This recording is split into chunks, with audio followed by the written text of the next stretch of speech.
नमस्कार दोस्तों, मैं डॉक्टर कमलेश कुमार मौर्य, पहलवान गुरुदीन विधि महाविद्यालय पनारी ललितपुर के विधि विभाग का विभागाध्यक्ष आज आप लोगों के समक्ष एक नए वीडियो के साथ उपस्थित हूं। आज के इस वीडियो में हम जानेंगे अपकृत विधि के अंतर्गत बिना हानि के क्षति इंजुरिया सिने डैमनम एवं बिना क्षति के हानि डैमनम सिने इंजुरिया के बारे में। इससे पहले कि मैं अपना व्याख्यान प्रारंभ करूं, कृपया हमारे इस चैनल को लाइक करें, अपने दोस्तों में अधिक से अधिक शेयर करें एवं अनिवार्य रूप से इस चैनल को सब्सक्राइब करें। धन्यवाद। तो आइए जानें बिना हानि के क्षति क्या होती है। बिना हानि के क्षति इंजुरिया सिने डैमनम। अपकृत विधि में इस सूत्र का बड़ा महत्व है। वस्तुतः यही सूत्र अपकृत का आधार एवं वाद योग्य है। अपकृत विधि का यह सामान्य सिद्धांत है कि किसी व्यक्ति के विधिक अधिकारों का उल्लंघन अथवा अतिउल्लंघन वाद योग्य होता है। जिस व्यक्ति के विधिक अधिकारों का उल्लंघन होता है वह व्यक्ति उस व्यक्ति के विरुद्ध नुकसानी अर्थात क्षतिपूर्ति का वाद ला सकता है जिसके द्वारा अधिकारों का उल्लंघन किया गया है, चाहे ऐसे उल्लंघन से कोई आर्थिक क्षति हुई हो या नहीं। यही बिना हानि की क्षति इंजुरिया सिने डैमनम के सूत्र का सार है। सरलतम शब्दों में यह कहा जा सकता है कि यह सूत्र ऐसे व्यक्ति को नुकसानी का वाद लाने का अधिकार प्रदान करता है जिसके विधिक अधिकारों का उल्लंघन हुआ है। इसमें आर्थिक क्षति का होना आवश्यक नहीं है। यह सूत्र 3 शब्दों से मिलकर बना है। इंजुरिया अर्थात क्षति या विधिक अधिकारों का उल्लंघन, दूसरा साइनो अर्थात बिना एवं तीसरा डैमनम अर्थात हानि।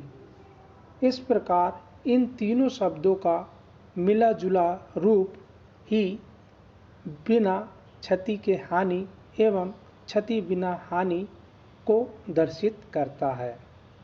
अर्थात ऐसी क्षति बिना हानि के भी अनुयोज्य अर्थात वाद योग्य है।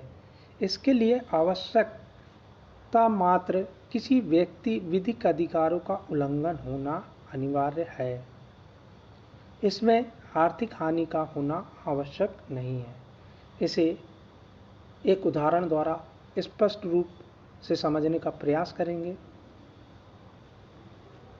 बी ए के उद्यान में ए की अनुमति के बिना प्रवेश करता है और जलाशय का आनंद उठाता है। यद्यपि बी के इस कृत्य से ए को कोई आर्थिक वास्तविक हानि नहीं होती, फिर भी ए बी के विरुद्ध नुकसानी का वाद ला सकता है क्योंकि बी के इस कृत्य से ए के विधिक अधिकारों का अतिउल्लंघन हुआ है। इस संबंध में HB बनाम वाइट 1703 2 LR 938 का एक महत्वपूर्ण मामला है। इसमें वादी आइलेसवरी निगम का निवासी था तथा प्रतिवादी निर्वाचन अधिकारी। सन 1701 में हुए संसदीय चुनावों में वादी को मत देने का अधिकार था, लेकिन प्रतिवादी ने वादी को मत देने से वंचित कर दिया। यद्यपि इस चुनाव में वादी का प्रत्याशी विजयी रहा तथा वादी के मत नहीं देने से उसे कोई नुकसान नहीं हुआ, फिर भी वादी द्वारा प्रतिवादी के विरुद्ध नुकसानी का वाद दायर किया गया। वादी का यह तर्क था कि उसे मताधिकार से वंचित कर देने से उसके विधिक अधिकार का उल्लंघन हुआ है, अतः वह क्षतिपूर्ति पाने का हकदार है। जबकि प्रतिवादी की ओर से यह कहा गया कि वादी के मत नहीं देने से उसे कोई हानि नहीं हुई है, इसलिए वह नुकसानी पाने का हकदार नहीं है। न्यायालय ने प्रतिवादी के तर्क को नकारते हुए वादी का वाद डिक्री कर दिया। मुख्य न्यायाधीश लॉर्ड हॉल्ट द्वारा यह निर्धारित किया गया कि प्रत्येक विधि का अधिकार के अतिक्रमण में हानि होती है, चाहे उससे किसी को एक पैनी को भी नुकसान ना हो। हानि केवल धन की ही नहीं होती, किसी व्यक्ति के विधिक अधिकार में व्यवधान उत्पन्न करना भी स्वयं में एक हानि है। ऐसी हानि अपने आप में अनुयोज्य अर्थात वाद्य योग्य है। ऐसा ही एक और मामला आगरा म्युनिसिपल बोर्ड बनाम अशरफी लाल 1921 ILR 44 इलाहाबाद 202 का है। इसमें वादी मतदाता सूची में अपना नाम दर्ज कराने का हकदार था, लेकिन लापरवाही के कारण मतदाता सूची में उसका नाम अंकित नहीं किया जा सका, जिससे वह मतदान करने से वंचित रह गया। न्यायालय ने इसे वादी के विधिक अधिकारों का अतिलंघन मानते हुए उसे क्षतिपूर्ति पाने का हकदार ठहराया। न्यायालय ने कहा, यदि कोई व्यक्ति निर्वाचन नामावली में अपना नाम सम्मिलित कराने का हकदार है, किंतु लापरवाही के कारण उसका नाम निर्वाचन नामावली में सम्मिलित किए जाने से रह जाता है, जिसके परिणाम स्वरूप वह मतदान नहीं कर सकता, तो ऐसे स्थिति में वह व्यक्ति नुकसानी के लिए वाद ला सकता है, चाहे उसे किसी प्रकार की हानि नहीं हुई हो। एक और अन्य मामला पुरुषोत्तम दास प्रभु दास बनाम बाई दही AIR 1940 बम्बई 205 का है। इसमें प्रतिवादी ने एक ही क्षेत्र में वादी के मंदिर के नाम का नया मंदिर बनवाकर भेंट व बलि स्वीकार करना प्रारंभ कर दिया। न्यायालय ने इसे वादी के विधिक अधिकारों का अतिक्रमण माना और उसे क्षतिपूर्ति पाने का हकदार ठहराया। जहां तक नुकसानी की मात्रा का प्रश्न है, उड़ीसा उच्च न्यायालय द्वारा यह निर्धारित किया गया है कि नुकसानी की मात्रा का निर्धारण करते समय क्षतिग्रस्त पक्षकार की सामाजिक एवं आर्थिक स्थिति को ध्यान में रखा जाना चाहिए।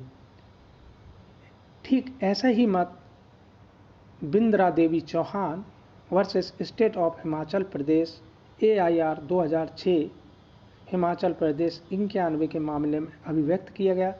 इसमें नुकसानी की मात्रा का निर्धारण करते समय वादी की मानसिक पीड़ा, असुविधा व अन्य क्षति को ध्यान में रखा जाना की अनुशंसा की गई। इसके पश्चात हम सेकंड मैगजीन देखेंगे, बिना क्षति के हानि, डैमनम सिने इंजुरिया। बिना क्षति के हानि, डैमनम सिने इंजुरिया का सूत्र बिना हानि के क्षति से बिल्कुल विपरीत है। इसमें बिना क्षति के हानि के अनुयोज्य अर्थात वाद योग्य नहीं माना गया है।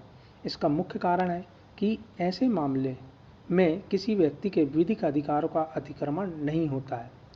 जब तक किसी व्यक्ति के विधिक अधिकारों का अतिक्रमण नहीं होता है, तब तक वह अपकृत विधि के अधीन नुकसानी का वाद नहीं ला सकता।